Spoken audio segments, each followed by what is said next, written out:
नमस्कार, India top news में आपका स्वागत है। बहुत चर्चित मामला मुख्यमंत्री सामूहिक विवाह योजना में हुए भ्रष्टाचार में रेवती ब्लॉक के बाबू। उत्तर प्रदेश के बहुत चर्चित मामला मुख्यमंत्री सामूहिक विवाह में योजना में हुए भ्रष्टाचार में रेवती ब्लॉक के बाबू सुधीर कुमार की संलिप्ति होने के बाद भी जांच बारी हो जाना और दोबारा उसी ब्लॉक में कार्यरत होने की सूचना से पूरे क्षेत्र में हड़कंप मचा हुआ है।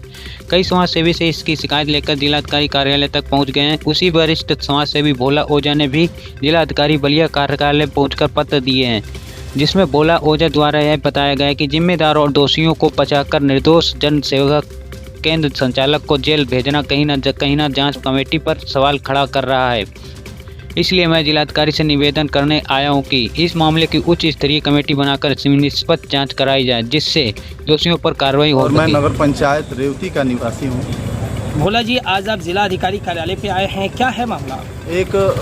इस जनपद का बहुत बड़ा ही मामला जो इस गरीबों के बेटियों के कल्याण के लिए एक जो शासन द्वारा किया गया है मुख्यमंत्री सामूहिक विवाह योजना, जिसमें बहुत बड़ा व्यापक भ्रष्टाचार हुआ था, जिसमें वहाँ के हमारे रेवती ब्लॉक के में कार्यरत बाबू हैं जो सुधीर कुमार के नाम से जाने जाते हैं, बहुत बाहुबली बाबू हैं। उनके कहने पर स्थानीय आसपास के लोग जो जनसेवा केंद्र चलाते हैं उन्होंने ऑनलाइन किया और उसमें फर्जी तरीके से शादी का मामला सामने आया। तो उसमें जब जांच हुई तो फर्जी तरीके से अधिकारी द्वारा किए गए फर्जीवाड़े में सुधीर कुमार को जेल जाना चाहिए, सुधीर कुमार पर कार्रवाई होनी चाहिए।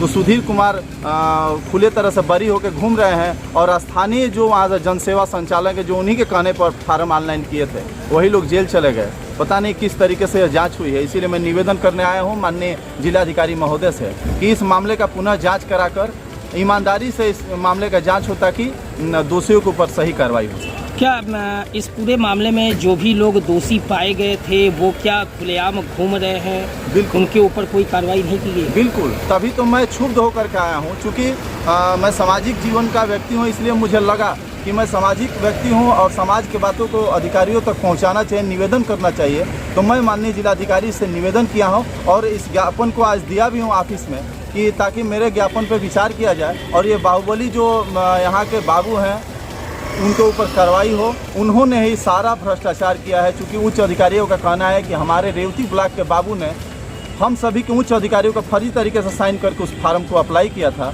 और वो फार्म फर्जी भी पाया गया।